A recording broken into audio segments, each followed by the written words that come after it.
601 days as UK champ. So it'll be 2 by the time he defends. Mr. Iron Man. He's going up against the Scotsman from Glasgow, Joseph Coffey. Well, Iron Man, Joe Coffey. Watching the most recent episode of NXT UK, Joe was standing tall at the end of the episode. So, womp womp. I could see Pete Dunne retaining on this one.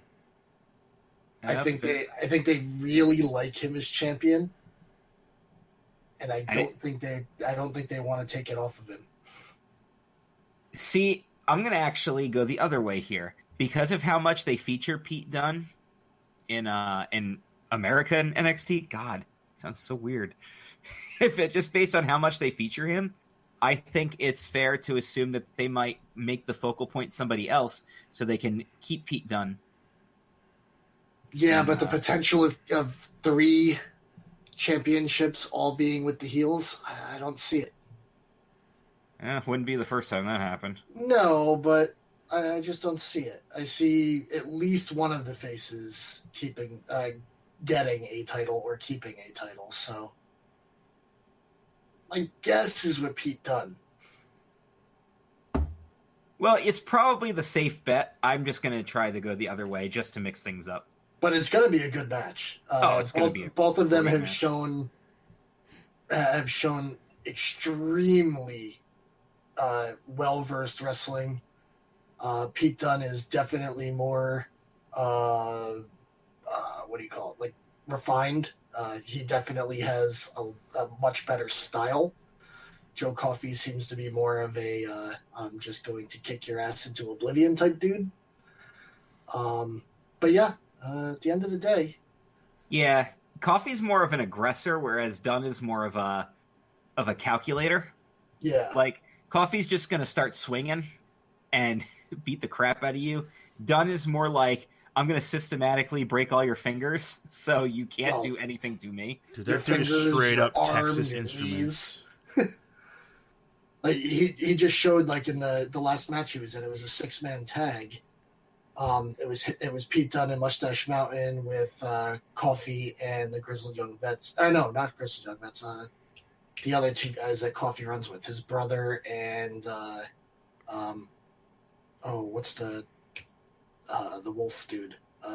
Wolfgang? Yes, him. The wolf dude. Yeah. I was half there. His name is literally Wolf. Basically, when Pete Dunne got the hot tag in, he immediately started with the submission holds on Coffey's brother. And then he gets a tag out to Wolfgang. Wolfgang goes to, I think it was like a top rope splash. He actually positioned himself to eat part of the splash just to put him into an armbar.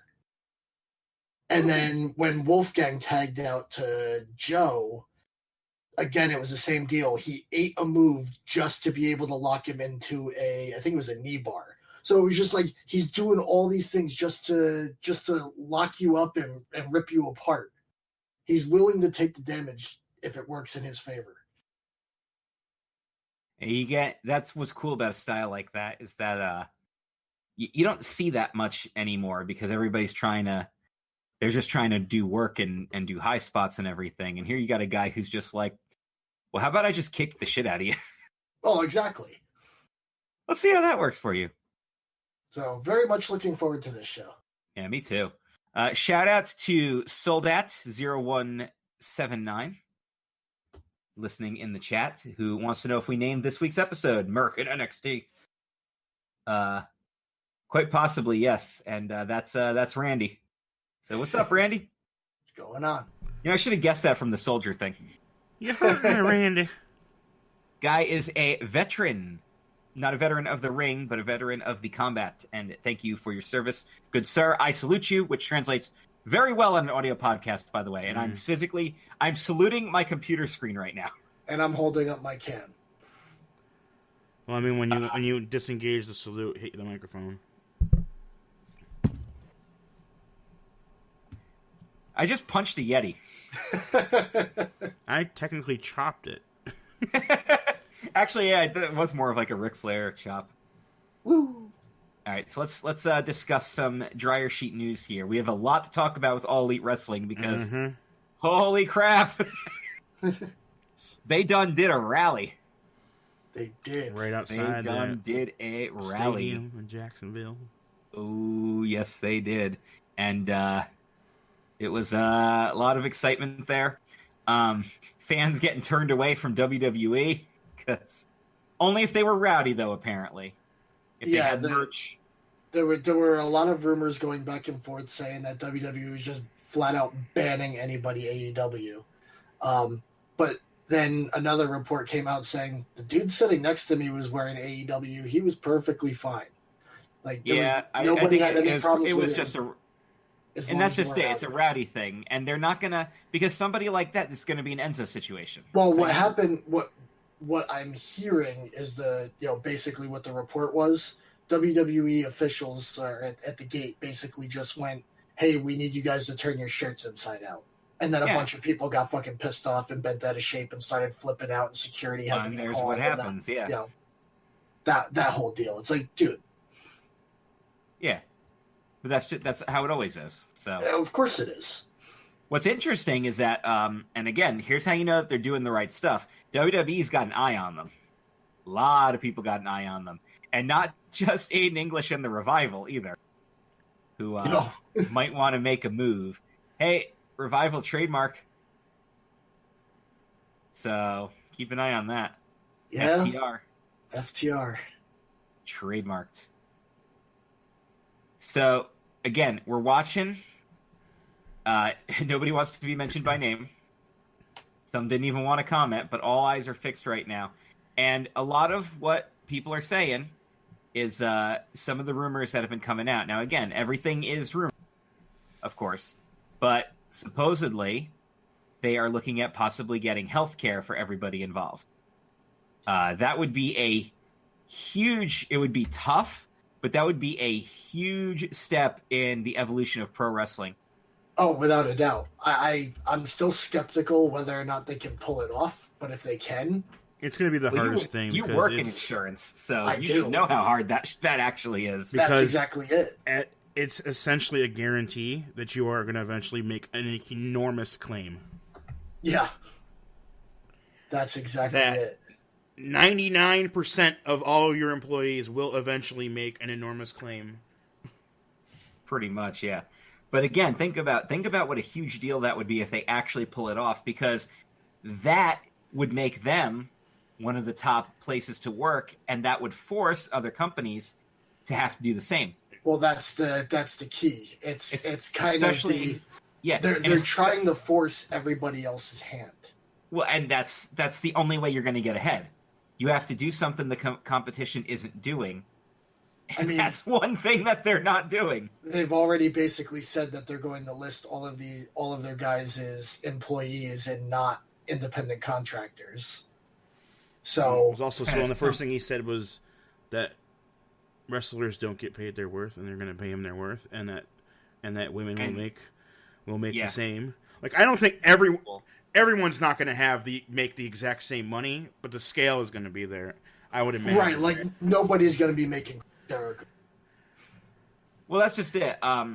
If you're making your worth, that's the whole thing. Yeah. And I think that's always been a big thing. And again, and I hate to beat a dead horse at this because I always go back to CM Punk and his infamous shoot on Art of Wrestling, but he made a really good point. He said WWE will never pay anybody what they're truly worth because they want to make as much profit as they can. He said, if your actual worth is $10 million a year, they're only going to pay you $700,000 a year because they want to make as much profit off of you as they can. So that's always been a huge issue. Well, I think some people get what they're worth.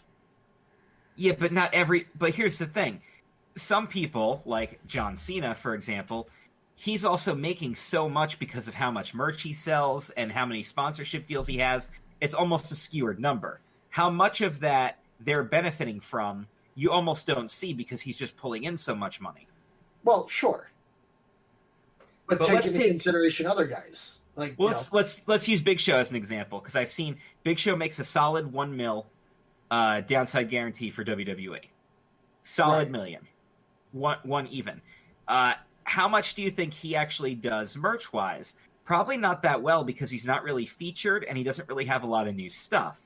I think his merch will mostly sell when he's doing live appearances. Sure, exactly. So, like, because he's these days he's more of an ambassador for WWE than he is a wrestler. But now the question is he worth $1 million? I think so, because of his ambassador status, his name value in the business, you know. Sure. He's a name that even people outside of pro wrestling still know who the Big Show is, not to the degree of like a John Cena. So in my opinion, he is getting paid his worth. Right. Now, of course, I would argue that maybe he should work a little more, but look at where he is in his career. That's not really much of an argument. This will be his 23rd year, I think.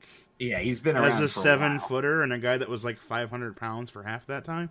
And we also don't see what he does off camera. Exactly. And we know he does performance center stuff. We know he helps out a lot of the young guys. He works specifically with big guys like Corbin to help them figure out how to work as a big guy. And either Corbin's not listening or Big Show's a shitty teacher, because that's a shitty example that I just gave. I think wrong. Well, Lars Sullivan's benefiting a bit more. No. Wasn't Kane working with Corbin? It doesn't matter who's working with him. He's clearly not listening, or he just... Yeah, it's like one of them was working with Corbin, the other one was working with Braun. I think Big Show was working with Braun. Oh, well, then Big Show's the better teacher. Because that was I think they were trying to be, you know, at least somewhat to the degree of, okay, I was your size. Yeah, but there's like the whole thing about like the issue with rating teachers, like regular school teachers, you know, because sometimes you just have shitty students.